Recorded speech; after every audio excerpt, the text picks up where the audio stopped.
बोलिए नारायण भगवान की जय। बोलिए मेरे बांके बिहारी लाल की जय। आप सभी को श्री कार्तिक मास की हार्दिक शुभकामनाएं। अब श्री सुज्जी महाराज शौनकादिक 88,000 ऋषियों को कार्तिक मास का 5वां अध्याय श्रवण करवाते हैं। श्री सुज्जी महाराज शौनकादिक 88,000 ऋषियों से कहने लगे कि हे शौनकादिक 88,000 ऋषियों, राजा पृथु ने श्री नारद जी से प्रश्न किया कि हे नारद जी, इस मास में किस प्रकार से स्नान आदि करना चाहिए, भगवान का पूजन करना चाहिए, इसकी क्या विधि है, ये कृपया कर आप हमें बताएं। तो श्री नारद जी राजा पृथु जी को कहने लगे कि हे राजा पृथु, आप भगवान श्री नारायण के अंशा अवतार हो, आप श्री भगवान श्री नारायण के अंश से प्रकट हुए हो, आप सभी बातों को जानते हो, लेकिन फिर भी अगर आपने मुझसे प्रश्न किया है तो मैं इसका उत्तर देता हूँ। श्री नारद जी पृथु जी महाराज को कहने लगे और यहाँ सुज्जी महाराज शौनकादिक 88,000 ऋषियों से कहने लगे कि हे शौनकादिक 88,000 ऋषियों, कार्तिक मास में ब्रह्म मुहूर्त में स्नान करना चाहिए। बताया गया आश्विन मास के शुक्ल पक्ष की एकादशी से ही कार्तिक मास के स्नान को प्रारंभ करना चाहिए। जो व्यक्ति ब्रह्म मुहूर्त में सुबह उठना चाहिए, ब्रह्म मुहूर्त में सुबह उठकर अपने घर से उत्तर दिशा की ओर या पश्चिम दिशा की ओर हमने जाना चाहिए। वहां सुंदर घास आदि को बिछाकर जल की व्यवस्था कर कर अपने मुंह को बंद कर कर सांस आदि को रोककर तथा अपने सिर को ढककर मलमूत्र आदि का त्याग करना चाहिए। बताया गया मलमूत्र आदि का त्याग कर कर अपने गुप्त अंगों को, अपने अंगों को मिट्टी आदि से बार बार धोना चाहिए तथा बार बार धोने के बाद ही हम पवित्र होते हैं। कम से कम 3 से 4 बार तक हमने अपने हाथों को मलना चाहिए, इससे हमारे हाथों की शुद्धि हो जाती है। कहने लगे कि हे पृथु जी महाराज, मलमूत्र आदि का त्याग करने के बाद हमने दातुन को करना चाहिए, क्योंकि बिना दातुन के कोई भी मंत्र, कोई भी क्रिया हमारी निष्फल रह जाती है।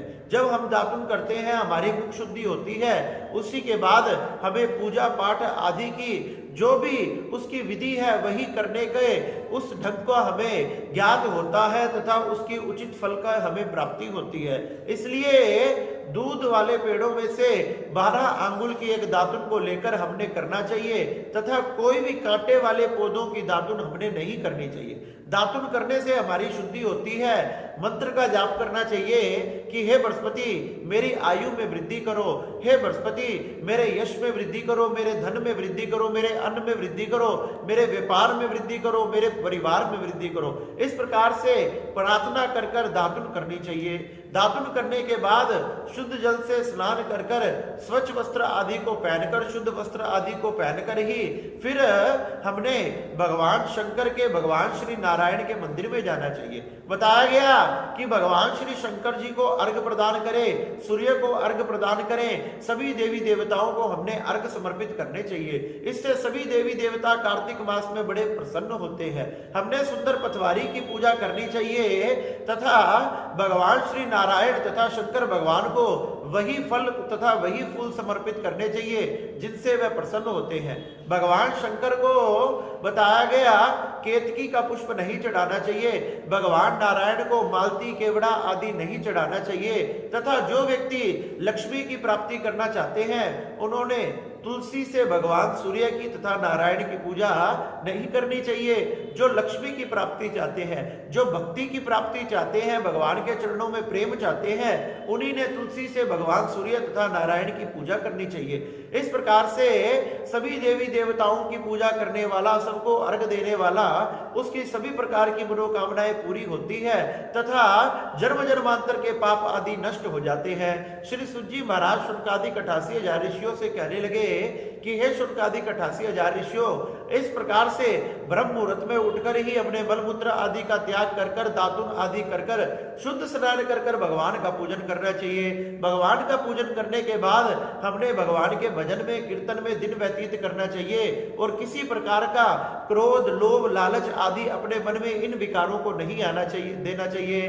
बताया गया सतयुग में, त्रेता में, द्वापर में भगवान तपस्या से, यज्ञ आदि से प्रसन्न होते थे, लेकिन कलयुग में तो भगवान केवल कीर्तन से भजन से ही प्रसन्न हो जाते हैं। पृथु जी महाराज ने श्री नारद जी से पूछा, भगवान श्री नारायण कहाँ रहते हैं, कहाँ वास करते हैं? तो श्री नारद जी कहने लगे, भगवान नारायण हमें ना तो किसी भक्त के पास, ना किसी व्यक्ति ऐसे के पास जो पूजा विधि ढंग से करता हो तथा नियम से करता हो, लेकिन भगवान नारायण ये जरूर है, जहां उनका कीर्तन होता है, जहां उनका संकीर्तन होता है, जहां उनका भजन होता है, वहां भगवान नारायण जरूर वास करते हैं। क्योंकि कलिकाल को वरदान है, भगवान के कीर्तन से ही भगवान प्रसन्न हो जाते हैं। इसलिए हमने अधिक से अधिक भगवान का कीर्तन करना चाहिए, संकीर्तन करना चाहिए। भगवान का कीर्तन संकीर्तन आदि करने से ही हमें हजारों अश्वमेघ यज्ञों के फल की प्राप्ति हो जाती है, जो इस सुंदर कार्तिक मास में भगवान का भजन करता है। श्री सुजी महाराज शुल्कादिक 88,000 ऋषियों से कहने लगे कि इस प्रकार से भगवान का पूजन करना चाहिए। भगवान को सुंदर पंचामृत से अभिषेक करवाए, सुंदर पुष्प पहनाए, चंदन का तिलक लगाए, सुंदर सुंदर पुष्पों से, फलों से भगवान का पूजन कर कर भगवान के आगे भजन कीर्तन आदि करना चाहिए। इस प्रकार से कार्तिक मास में स्नान आदि तथा भगवान की पूजा पाठ की जाती है। अंत में प्रार्थना करनी चाहिए कि हे नारायण भगवान, न तो मैं किसी कर्म को जानता हूं, ना मैं किसी भक्ति को जानता हूं, केवल मैं तो आपकी ये थोड़ी सी पूजा पाठ जानता हूं, जिसे आप स्वीकार करें, और इसमें भी अगर हमसे कोई त्रुटि हुई तो आप उसे क्षमा करें और हमारे ऊपर अपनी कृपा करें। ऐसा मंत्र जाप करने से, ऐसी प्रार्थना करने से भगवान नारायण प्रसन्न हो जाते हैं। श्री सुजी महाराज कहने लगे, हे शुल्कादिक 88,000 ऋषियों, इस प्रकार से कार्तिक मास में विधिवत इस स्नान को किया जाता है। इस प्रकार से श्री सुजी महाराज ने शुल्कादिक 88,000 ऋषियों को बड़ी ही सुंदर कार्तिक मास के इस 5वें अध्याय की कथा को सुनाया। बोलिए नारायण भगवान की जय, बोलिए मेरे माँ के बिहारी लाल की जय।